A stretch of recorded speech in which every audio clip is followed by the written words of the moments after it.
Hi there. Thank you for joining this panLab live webinar. I'm Jamie Gomez, Global Demand Marketing Manager at Focusrite Audio Reproduction Group. I'm joined with Dan, the creator and lead developer of TiMax panLab.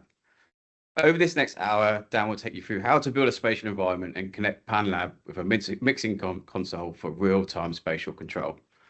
After that, we'll have a 15-minute slot for Q&A, so just type your questions into the chat area and we'll do our best to answer them for you.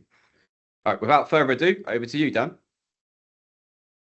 Thank you so much. I'm just loading my slides in. Hopefully you'll see them in a second. Yeah, we can see that, Dan, all nice and clear.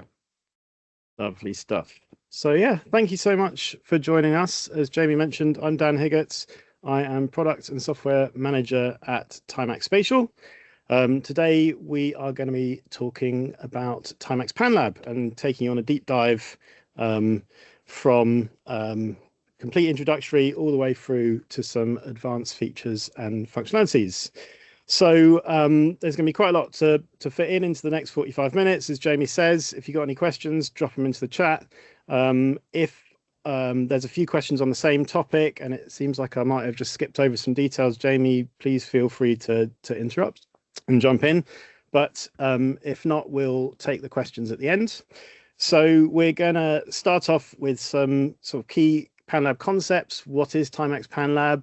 And also some of the terminologies, some of the key terminologies that we will be using and are related to the TiMax panLab algorithm. Those are going to be slides, and then we're going to jump really quickly into just a practical hands-on demo. We're going to integrate with this DLive console that I've got behind me. We're going to walk through the user interface so you're nice and familiar with it. We're going to take you through setting up a spatial deployment using TiMax panLab. We're going to cover some system tuning when dealing with spatial deployments and TiMax panLab. Then we'll move on to some object automation and some advanced features. And that's sort of a little bit open at the end, depending on how much time we've got left. And then, yeah, we're going to leave 15 minutes at the end for a Q&A. So who are we to begin with? We are TiMax Spatial. We are pioneers of immersive audio in the live event sector. We have three core products: TiMax panLab, TiMax Sound Hub, and TiMax Tracker. panLab is our entry-level access point into the world of spatial audio. Sound Hub is our premium level and delay processing platform. It's a 2U rack-mountable hardware unit. And TiMax Tracker pulls it all together, allowing you to automate object positions in spatial with performer positions on stage. So we've got a software-only solution, we've got a hardware solution, we've got a tracking solution. And today we're going to be looking at the software solution, TiMax panLab. So what is TiMax panLab? There are some very unique features of the product. So first of all, just to give you a little bit of background of who I am, I have a background mixing musicals in London's West End and on tour. I then got into associate sound design and some design work. And the design work that I was taking on was typically on quite a small scale. And there wasn't a spatial solution on the market that would allow me to deploy that spatial solution in the kind of limitations that I had, that I was working with. I didn't have the time to deploy a spatial solution. So as soon as you get into a level and delay based spatialization algorithm, you need to know the exact XYZ positions of all your loudspeakers. There's a load of hardware deployment that you need to do, and I need to be able to work very, very quickly. And so I designed the solution to fulfill that requirement. And every time that we've put a new feature into the platform, it's always been under the benchmark of could we deploy this solution in under 5 minutes. So it's extremely quick to deploy.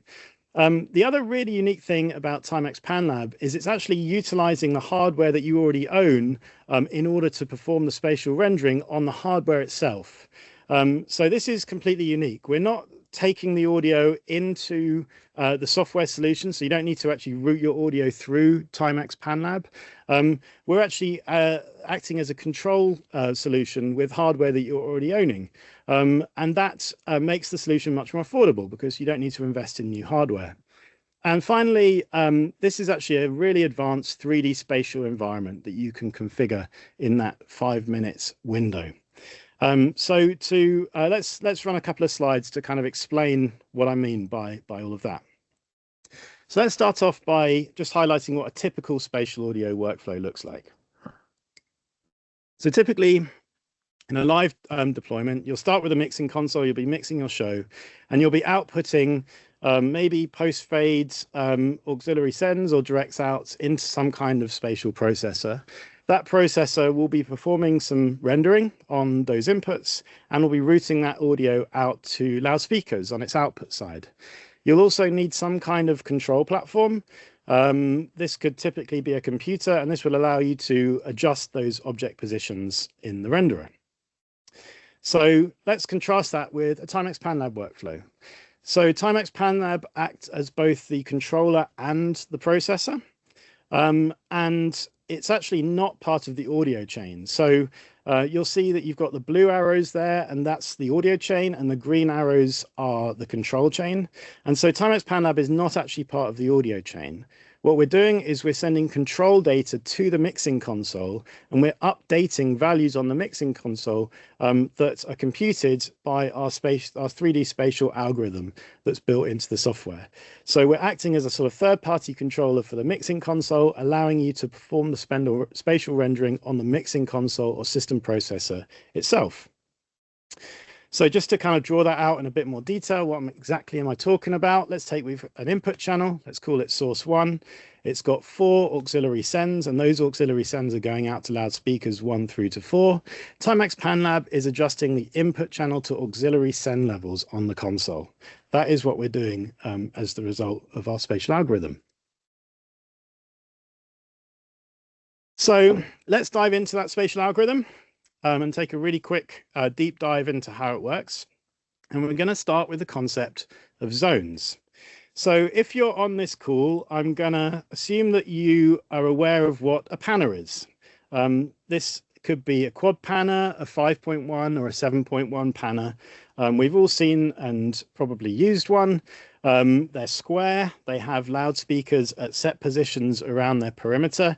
And if we were to place an audio object on that panner, we'd probably have a fairly good idea of how sound would be distributed.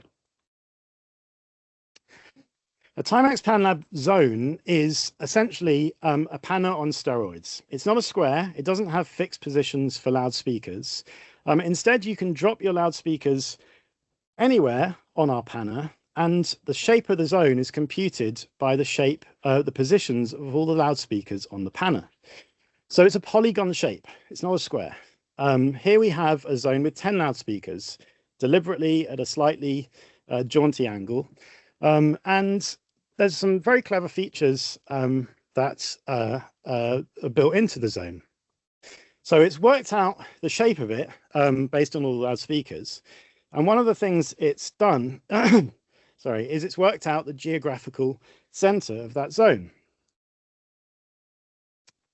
So by working out the geographical center, it's allowed us to position the sound based on where the relationship between all those speakers. So what do I mean by the geographical center? I mean, if I was to hold a sheet of paper and balance that sheet of paper on my hand, the geographical center would be where that sheet of paper is balanced on my hand. By working out the geographical center, we can work out the relationship between all those speakers. And it means that if I was to place a speaker at the edge of the zone, say between speakers 1 and 2, a source at the edge of the zone, sorry, I'd be able to distribute all of my energy either between speaker 1 or speaker 2, because we're at the edge of the zone. If I was to then move my source towards the center of the zone, the source would be spread out. So instead of just being between speakers 1 and 2, the source would spread until by the time I was at the center of the zone, I was distributing sound energy equally between all of the speakers in the zone. Another really clever thing about zones is that the sound level is normalized, completely normalized. So wherever you move the sound source within the zone, we're going to be outputting the same amount of output power in the room. So basically to the end user, the sound source will sound at the same level wherever you place that source within the zone. But as you move the source towards a loudspeaker, you're going to start to localize it more specifically towards that loudspeaker. There's one more feature of zones that I want to cover, and that is the zone boundary. So I've mentioned that the sound source is normalized to be a constant level whilst the sound source is within the zone. But what happens when you move the sound source outside the zone? In this case, it moves through the zone boundary, and you can change the size of the zone boundary in software, and the sound source actually gets quieter from that zone as you move it outside the zone. So we're normalized at a constant level when you're in the zone, and we get the sound source so it moves quieter as you move outside the zone. And that's quite an important feature because it allows us to layer zones on top of each other. So this is a very typical deployment in a theatrical setting. We might have a stage zone and an auditorium zone.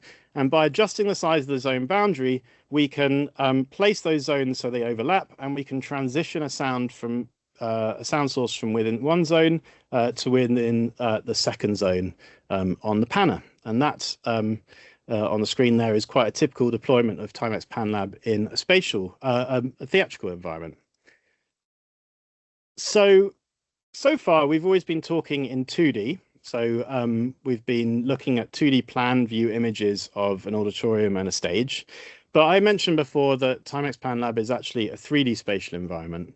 And to work in 3D, we can actually stack these zones or groups of zones together in 3D space. And that brings us to our next feature, which is stacks. So if we draw these zones now in a stack, you can see that we can actually group not just 2 sets of zones, but as many sets of zones as we like in a vertical stack. And in fact, you can have multiple stacks in a file, so you can have multiple stacks of zones throughout a performance space.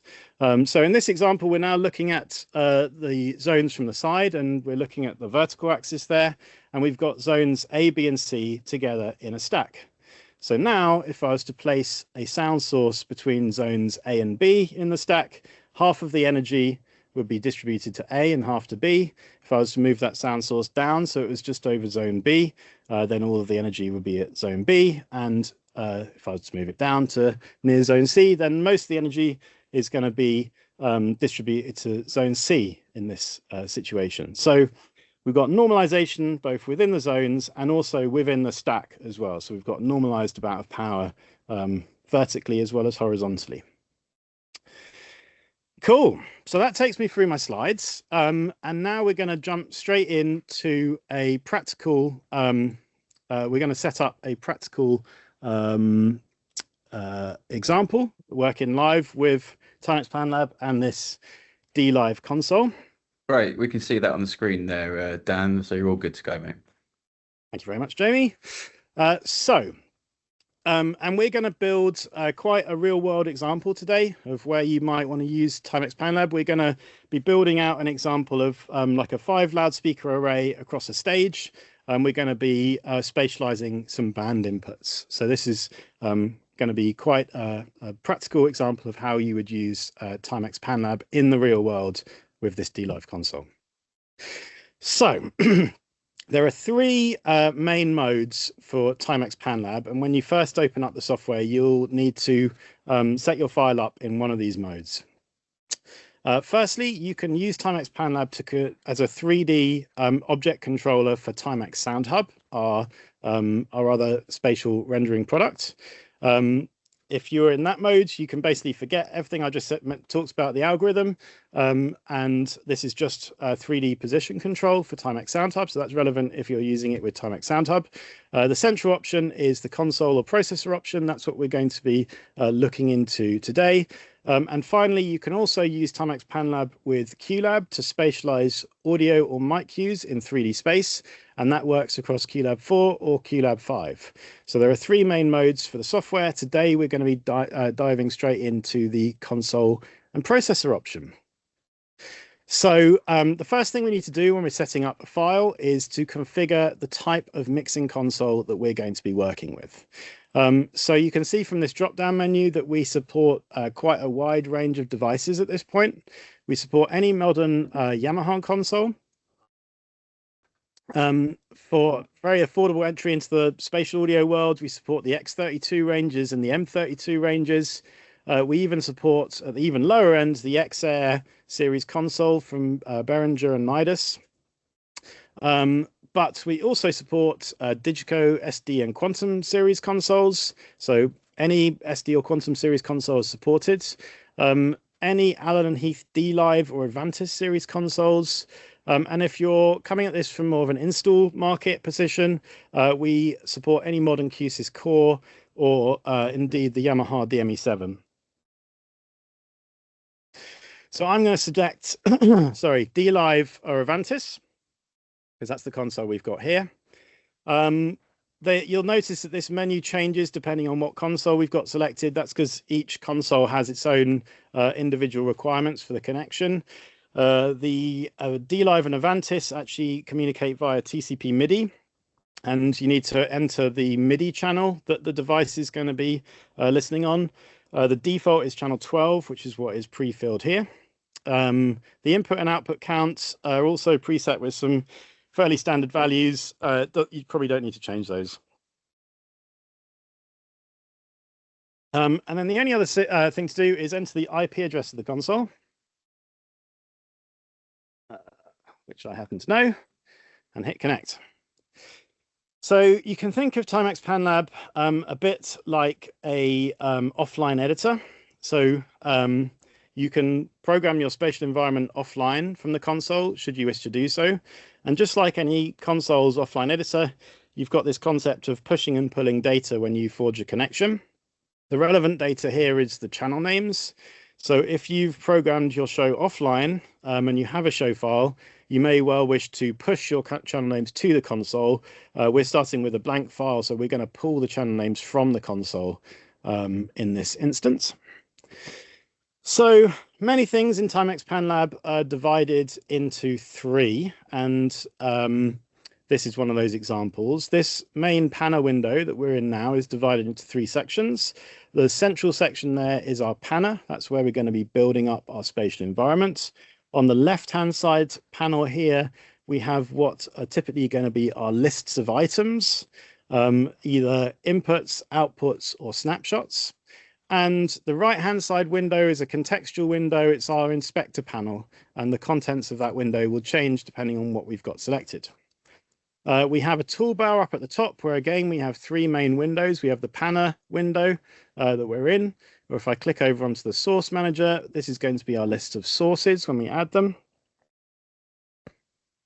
And if I click on the speaker manager, this is going to be my list of loudspeakers. This is where you'll start to see some names that have come up in the description of the spatial algorithm. On our left-hand side list here, we have a list of the stacks in the file. You'll notice that you've been given one for free when you made the file. Typically, you'll only need one stack. Here's your list of zones in the middle column. Again, we've been given our first zone for free. And then here are our list of loudspeakers in the selected zone. So you make your zone selection and you add speakers into it. We are going to need to add in the speakers that we want to output to. So I have pre-named my console mix outputs for this. And you'll see that because I pulled the names in, they've been pulled in to this drop-down list here. So when we add a speaker using the Add Speaker button, you'll see that it's linking to the first available mix on the console, and that's how we're making the connection between the TiMax panLab speaker and the mix output on the console. So I can just click Add Speaker for the number of loudspeakers that I want to put in this zone. So in this example, I've got 5 loudspeakers across the front, left, left, left, center, right, and right, right. And I've got side surround and rear surround loudspeakers. Let's head back to the panel and add them on. So at the moment, we have this fairly generic view for the panel, but what we can actually do is add a backing image that is going to help us more easily place our speakers. That is definitely not a requirement, but you can add a backing image in, and we're going to add one today. So if I click down on the settings cog at the bottom right-hand side of the panel, this is going to bring up our file settings, and you'll see that the first pieces of file settings that we can adjust are our background image. So if I click on this little folder icon here, you can see that I've pre-made a panLab venue plan image. This is a square image file. It can be pretty much any image format, PNG, JPEG, PDF, I think supported as well. Click on that, and we've added that image as a background on the panel. It can be any aspect ratio, but square is best because we're dealing with a square panel. So now if I click over onto my list of loudspeakers, you'll see that they all have this hand icon linked against each of these speakers. This hand icon is telling you that you need to drag and drop these loudspeakers onto the panel. So I'm going to go ahead and do that. I'm going to place my far left loudspeaker on the correct spot on the panel. It's left, center, right, and right. I'm going to put in my side left and right loudspeakers and my rear left and right loudspeakers. And that is it for a simple spatial deployment. That is all you need to do to set up your spatial environment. But now let's talk a little bit about how we would go and tune a loudspeaker deployment using TiMax panLab. So I mentioned before when I was explaining the algorithm that when you have a sound source within a zone, the sound level is normalized. So it's outputting a constant level whenever a sound source is within a zone. And that's actually quite useful when you come to tuning a sound system using TiMax panLab, because what it will allow you to do is move that sound source around your panel and just check that all of your loudspeakers are outputting at a constant amount of SPL or sound pressure wherever you have the sound source on the panel. So to do this, I'm going to add a sound source on the panel. I have behind panLab here the online editor for DLive, so we can see the levels. And I've labeled an input channel pink for pink noise. So if I was working in a live environment, I might use some music, or I could use pink noise. And I could just have a listen to that pink noise or music and move the sound source around the panel. So let's go ahead and do that. So I'm going to go to my source manager. I'm going to add my first source. So you'll see you have an option for a mono source or a multi-channel source. I'm going to talk about multi-channel sources in a minute, but first of all, let's just add a single mono source. Again, all I've done on the console is label my input channels, and you can see that all of those labels have been pulled into TiMax panLab. Input 12 is just called pink for my pink noise. I'm going to select that. And now my object is also called pink. If I go back to my panel, you can see that in the source list here, I have one source, and that's called pink. And if I drag and drop it onto the panel, you can see that immediately TiMax panLab is updating these input channel to auxiliary send levels based on where I have this source on the panel. So just to kind of practically show you, if I put my sound source next to the center channel, we're routed just to the center. If I move towards the left and the far left channel, we're moving between those outputs.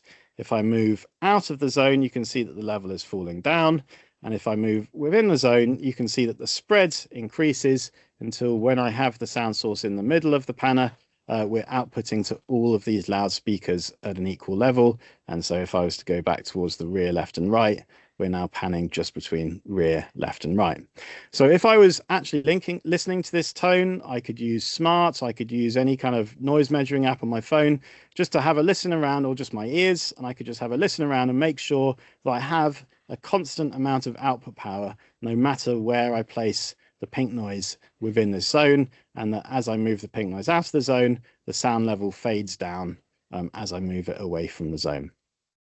So in terms of tuning a sound system, it's about level, making sure that you have a consistent level wherever you are in this zone. It's about tonality. Again, you can use this as a really useful tool just to listen to the tonality between different speakers and easily move your sound output between various speakers and just hear how the tonal changes occur.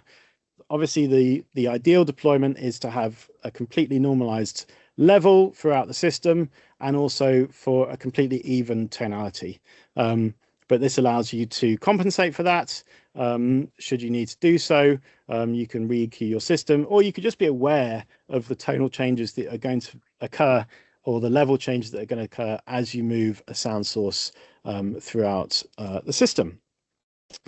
So now what I think we'll do is if I go ahead and hide all of these loudspeakers. Oh, actually, one more point before I hide them. Think of this as a creative canvas. So we have put these loudspeakers and we've dotted them exactly where they are in real life. And you can see that as I move the sound source in front into the auditorium, we spread that sound source out. And as we move the sound source back, it moves so it's just coming out of this center speaker or just coming out of this left speaker, and we've got a load of panners across here that allow us to move the sound around. We don't need to place the loudspeakers exactly where they are in real life. So what I could do is I could multi-select these speakers and I can move them up. I can move them onto stage. And what that would mean is that now, as I have my sound source at the front of the stage, I'm spreading the sound source out between the speakers, and I'm moving the sound source back up stage. I'm reducing the spread, and I'm now just coming out the center speaker. So I can use this to my creative advantage. I could even spread these left and the far left one out further, should I wish to do so.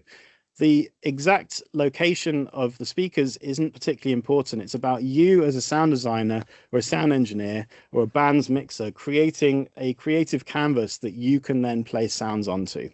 So yeah, definitely don't think about this as being absolutely true to real world positions. It can be, but it doesn't have to be. So to make the panel a little bit clearer, what I can also do is just hide all of these speakers. So if I click and drag and highlight all of the speakers, I can toggle their visibility off. The speakers are still there, the algorithm is still functioning, but we're just not looking at additional clutter on the panel if we don't need to. So now what I'm going to do, where are we? Half past. Okay, this is good. What I'm going to do is I'm going to bring in my band inputs onto the panel, and I'm going to demonstrate the multi-channel algorithm to show you what I mean by that. And I'm going to demonstrate the object position automation that we can bring in using TiMax panLab and a couple of tools we've built for that. So let's go and add some more inputs. The other thing to point out is that this TiMax panLab currently, as it currently stands, is only aware or is only ever going to act on this one input channel that is called pink. Every other input channel on your console is going to behave exactly as it would if TiMax panLab was not connected to it. So the other really useful thing about this is you don't need to spatialize everything. You can just spatialize certain sources that you're interested in spatializing, and you can just leave your other sources out, or conversely, you can, of course, spatialize everything using TiMax panLab. So it's a flexible solution in that regard. So we are going to go ahead and start spatializing all of our channels. I am going to make use of this object. I'm going to reassign it to the kick drum. And I'm going to add a snare drum, and I'm going to add my first multi-channel source, which is going to be my overheads. And you'll notice for my mono channels, the channel names were pulled because obviously there's only one channel name, so we can match it. My overhead channel, it's assigned to 2 input channels, and so we just need to manually label the channel as overheads. And we can see if we click on this button that the assignment is for overhead left and overhead right. So before I start adding the snare and everything in, let's just talk about multi-channel sources using overheads as an example. So I'm going to pull the overhead channels onto the panel here, and I'm going to select in D-Live my overhead left channel. And I'm just going to zoom in on the panel so we can see this a little bit more clearly, because we can see there's a little bit more going on here. So with our kick drum, we just have a simple object, a simple blob on the channel, on the panel. But with our overheads, if I select them, you can see that we've got a few more details. So our overheads are actually a stereo channel. So we don't just have a single object position. We also have the positions of the left and the right-hand side of that object. So the channel 1 of it and the second channel. And we have this direction handle here. So as what I can do, as well as moving the whole lot around together, I can actually grab the direction handle and spread it apart, and you'll see that my left and right sides of my overheads widen and narrow. So I've got this control where I can narrow it right down and mono the overheads up, should I wish to, or I could spread them unnaturally wide and have them coming out the side surrounds if I wish to. The direction handle gives me the width control for this stereo file. It also gives me direction, so I can change the direction of the overheads.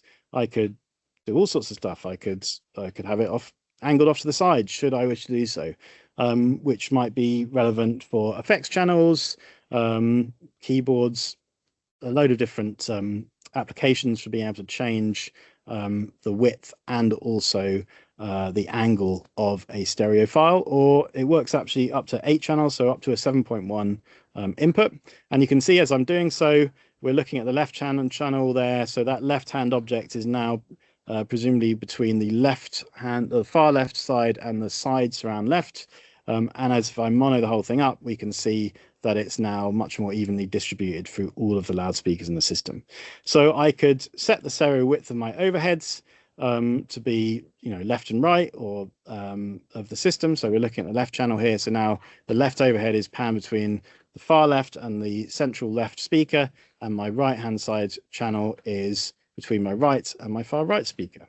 So we have quite nice control over multi-channel objects as well.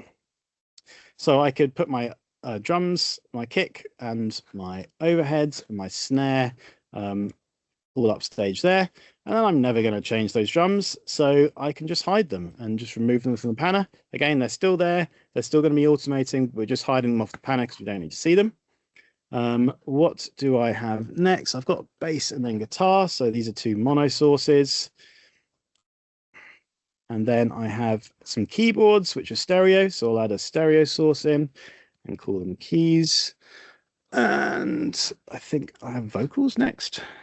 Yeah, and then some more effects channels. So in terms of building up my band inputs, it's as quick as that. Adding sources, having them in that list, and then adding them onto the panner. So let's add in my bass guitar. Let's say I want my bass fairly far forward, so it's spread around.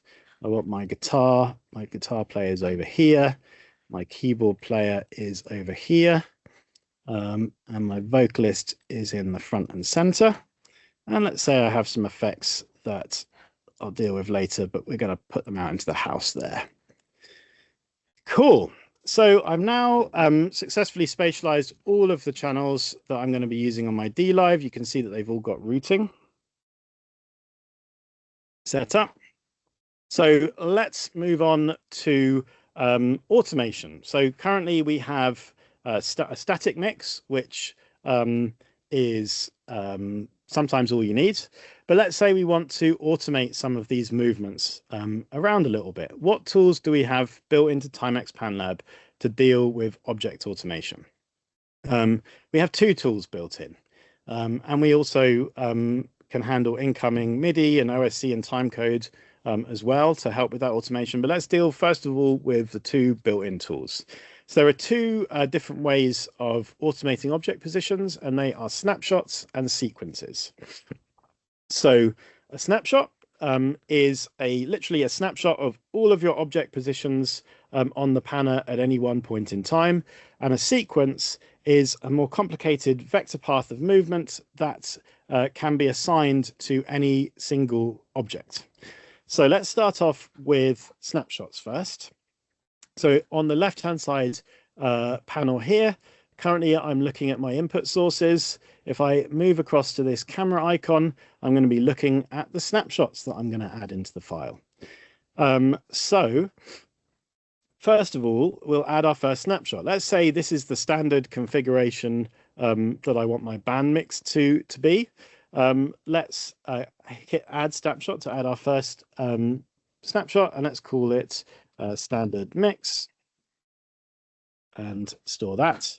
But let's say I have a song where my guitarist comes forwards and performs a guitar solo, and we want that guitarist to be front and center for our audience. And let's say our vocalist moves back a little bit. So let's move our vocalist back, let's move our guitarist down here to the middle, and let's create a snapshot called guitar solo. Now, if I click on standard mix and click recall, my objects are automated for the standard mix. And when I have my guitar solo as part of the set and click recall on that, my guitarist comes front and center. And because he's front and center and I've moved my speakers back, he's coming across all 5 lines of PA at the front. But you can see on these little level bars here that is mostly coming out of the central PA cluster there. So snapshots allow us to create these global pieces of automation between set positions, and we can change the recall time of the snapshots using this time input here. So let's say I wanted to really quickly transition to the guitar solo. I could make that 1 second. Now when I recall this, the automation happens over 1 second. And if I go back to my standard mix, the automation will continue to happen over 3 seconds. There is a recall scope assigned to snapshots as well, so we can change the scope so not all of the objects are affected by a given snapshot. So within the snapshot tab here, if we just wanted this snapshot to affect the guitars, for example, we could take all of our objects out of scope for this snapshot. We can also update a snapshot. So if I actually wanted my keys to widen out into the house for the guitar solo, I could set up my guitar solo, and let's say my vocalist ended up over there. If I click update now, the guitar solo is updated, and I can go back to my standard mix and I can recall my guitar solo, and all the positions in the guitar solo snapshot are updated. And that is a kind of a very quick look at what you can achieve with snapshots. A couple of other points related to snapshots in particular are that you can recall snapshots via OSC. So on the bottom right hand corner of the snapshot inspector window here, you can see that there's an OSC recall ID where we have an OSC dictionary, and that recall ID is part of that dictionary. You can look that up on our website and find out how to interact with a snapshot via OSC. You can also trigger snapshots via MIDI.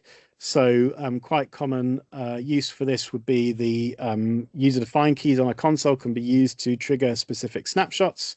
And if you're working more in the installation market and you're running spatialized audio with video, we can also trigger snapshots via incoming timecode. So if you have a video stream of providing you timecode, you can trigger snapshots via timecode as well.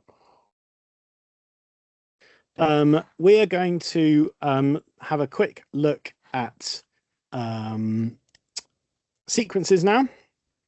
So a snapshot affects all objects in the show file, or can affect all objects in the show file with a single click. It's a bit like a snapshot on a desk. A sequence allows you to build complex vector paths of movements for a single object. So we can start getting quite creative with our use of spatial audio. For this example, I'm going to take our effects channel here, and I'm going to create an effect where we're going to move this effects channel up and down the auditorium. So currently our effects channel is going to be pretty much in the left and right PA stack, but let's add a sequence for the effects channel that's going to move it up and down the auditorium. So to do this, first of all, move the channel that you want to automate to its starting position. And then with it selected, and you know an object is selected because it has this yellow highlight around it, you'll see that the object has a sequence list down in the bottom right-hand corner. If I click the Add Sequence button, you can see that the object's name has changed, and it now reads Move to Record Automation. And that means we need to move the object in order to record some automation for it. So I'm just going to click on the object, and I'm going to drag it up to the back of the auditorium. And I'm going to drag it back to its starting position. And you can see now, if I rotate the canvas around, that we have all of these nodes that have been stored in our panner, and we can actually manipulate the position of these nodes should we wish to. Let's line them up a little bit neater. And now if I was to click on the sequence and click go, you'll see that our effects channel is moved all the way to the back of the auditorium and back down to the front. And you see that it did it in a slightly uneven timing, and the timing was the time it took me and the speed of movement of my mouse movement as I was recording that movement, which might be what you want, but it might not be as well, and we can change that timing. So if I click on the sequence, so it's highlighted here, you can see that the sequence has a duration. At the moment, it's got a duration of about 5 seconds. If I click on that duration, we get this speed editor for the snapshot. And the current time of the snapshot is 5 seconds. Let's say we want to make it 7 seconds. And in this tab, we're adjusting that speed so it's a constant speed of movement. So if I click Update Now and hit go on the snapshot, you'll see that our effects channel is moving all the way to the back of the auditorium and then all the way back down to the front over 7 seconds. We could as well tap tempo.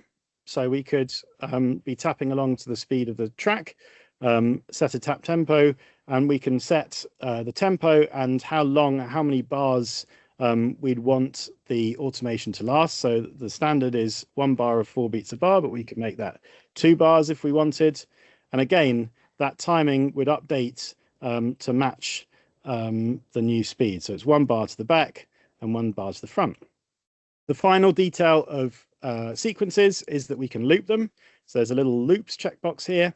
So if I click on that and hit go, now our sequence is just going to loop. Our effects are going to be looping backwards and forwards continuously until we hit stop. So we've built that automation in, and that could be running for the whole track. And we just now created a nice creative spatial effect with our effects moving backwards and forwards throughout our auditorium. So that could be a reverb, a delay effect. You could get quite creative with what you can do with spatial audio and sequences.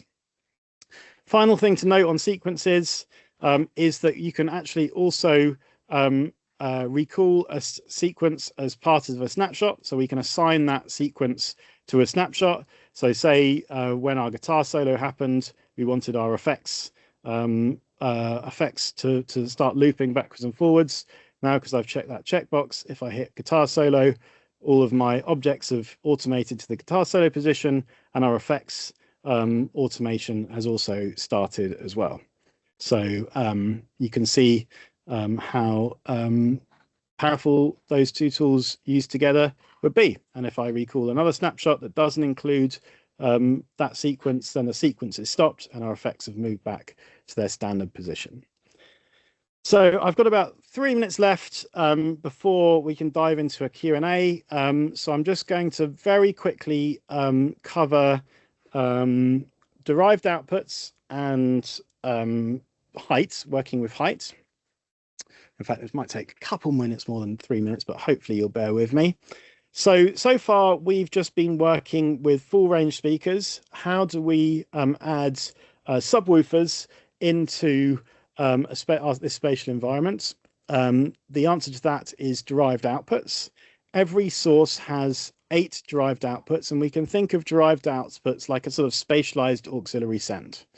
So they're an additional output that we can send to, and the level that we send to that output is derived from the level we send to another group of outputs.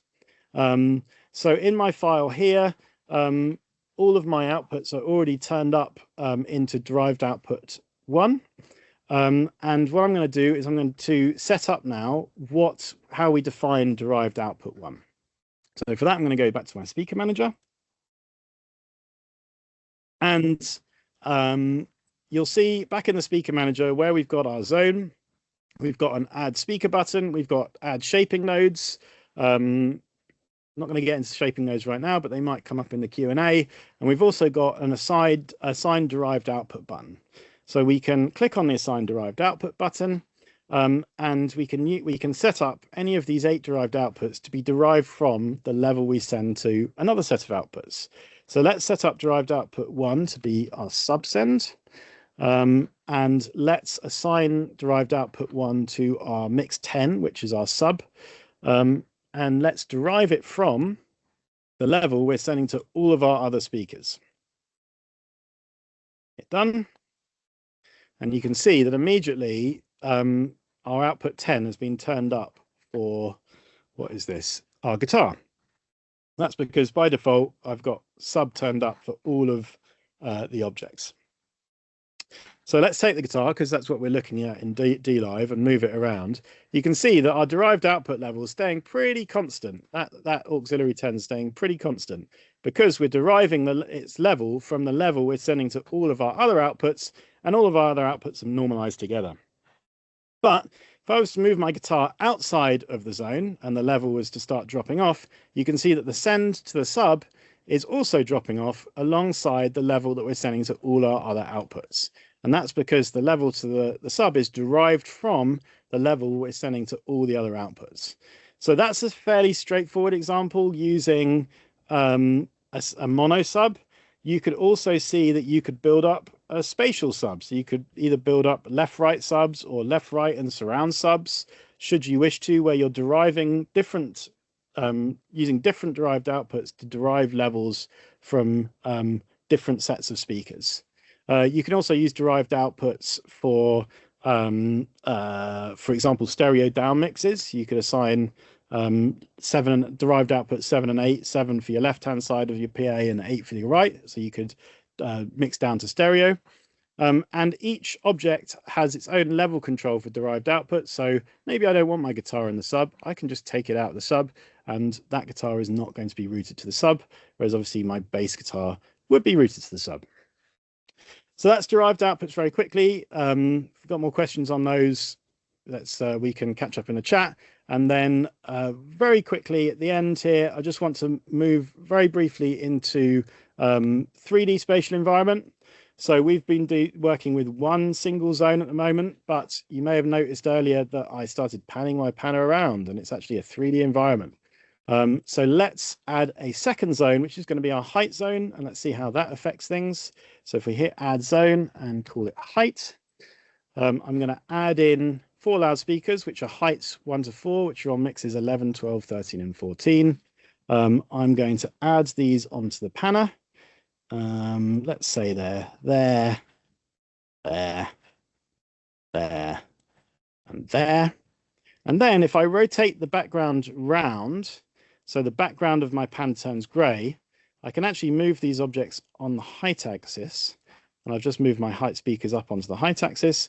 And then what are we looking at? The guitar. If I was to bring my guitar into the middle and move it up, you can see that we're transitioning the energy in those aux sends from all the speakers been working with so far to my 4 height speakers. And if I rotate the pan around to the top, we're now panning just between these 4 height speakers. So that, extremely briefly, was an overview of working in 3D with TiMax panLab. And now I'm hoping I can hand back over to Jamie, take a sip of water, and answer some questions.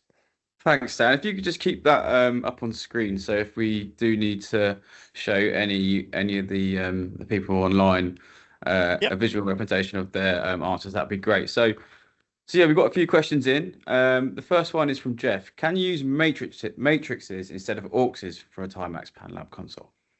Sometimes. It depends on the console. So Yamaha consoles allow us to manipulate the matrix, and we can actually, our inputs can be, I believe, either input channel or mix sends into the matrix.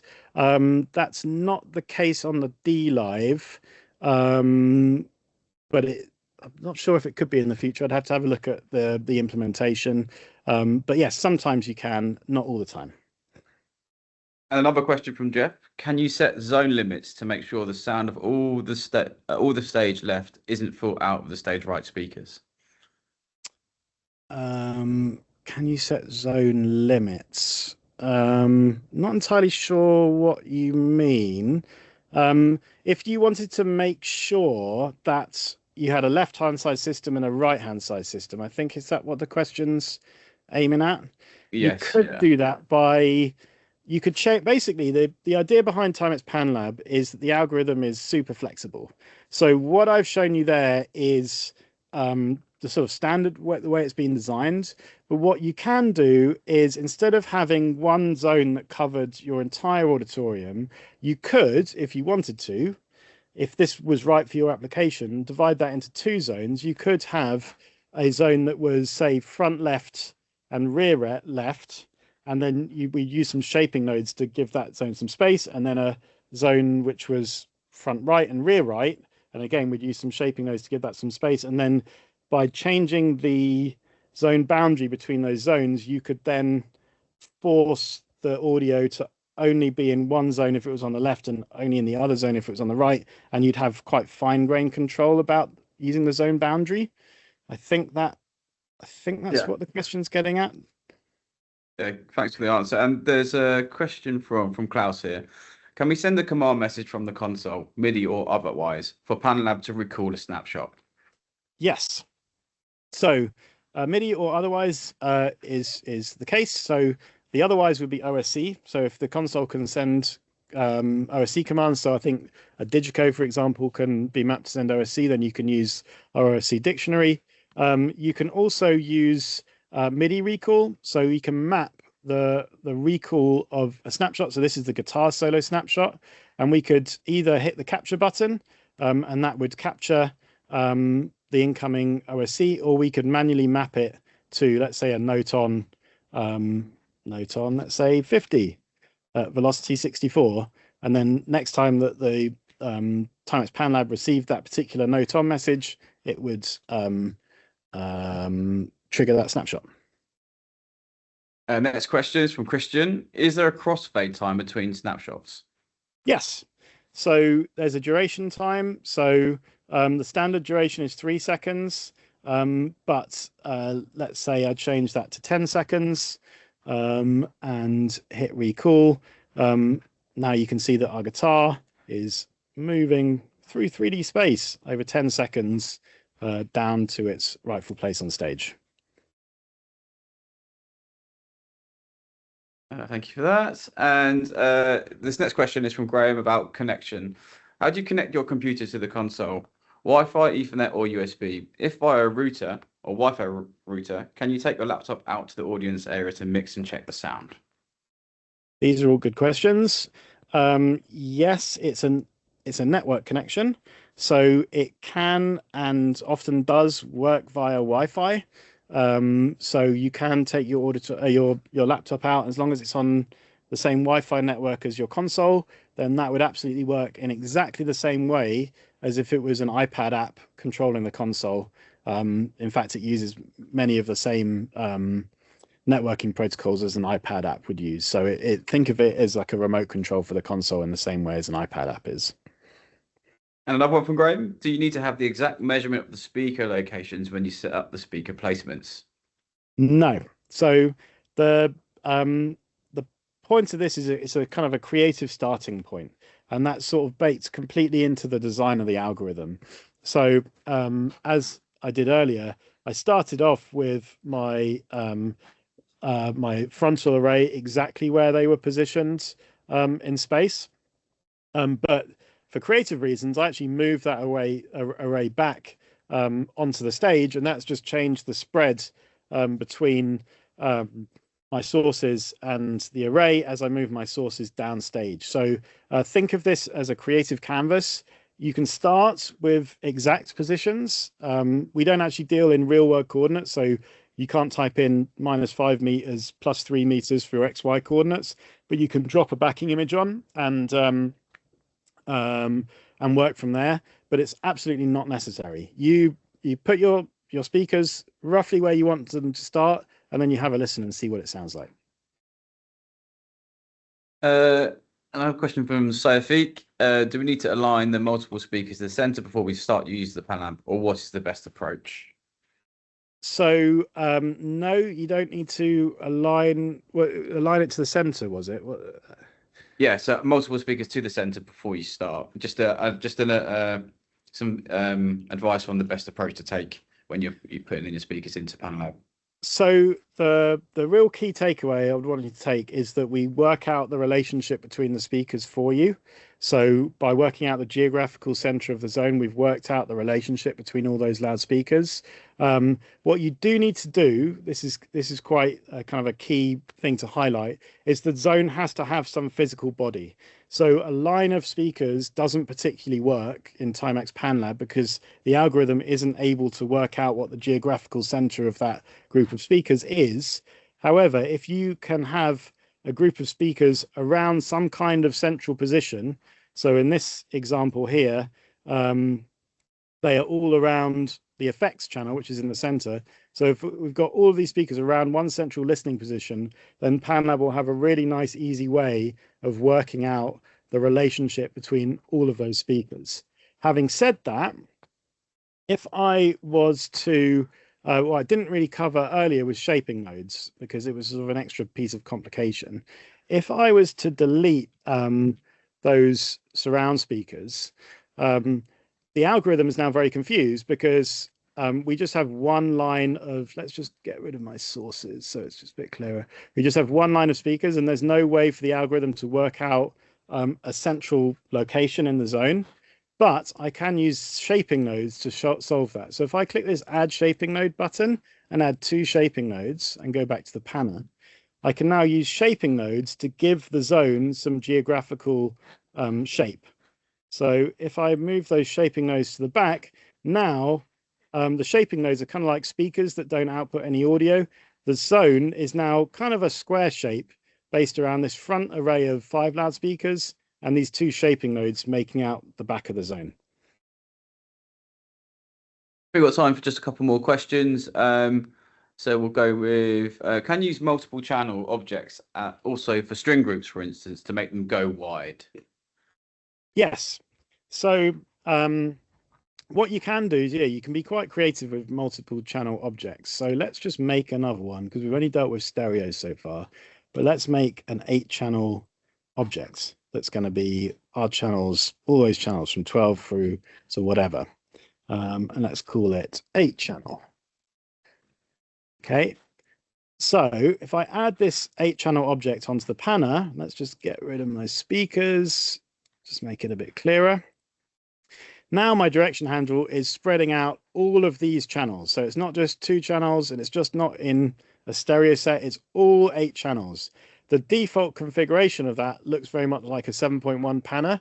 If we go up to this little icon here on the top right of the window, just next to the level control for this object, and click on that, we can actually manipulate the position of all of the objects, all of the individual channels in this object.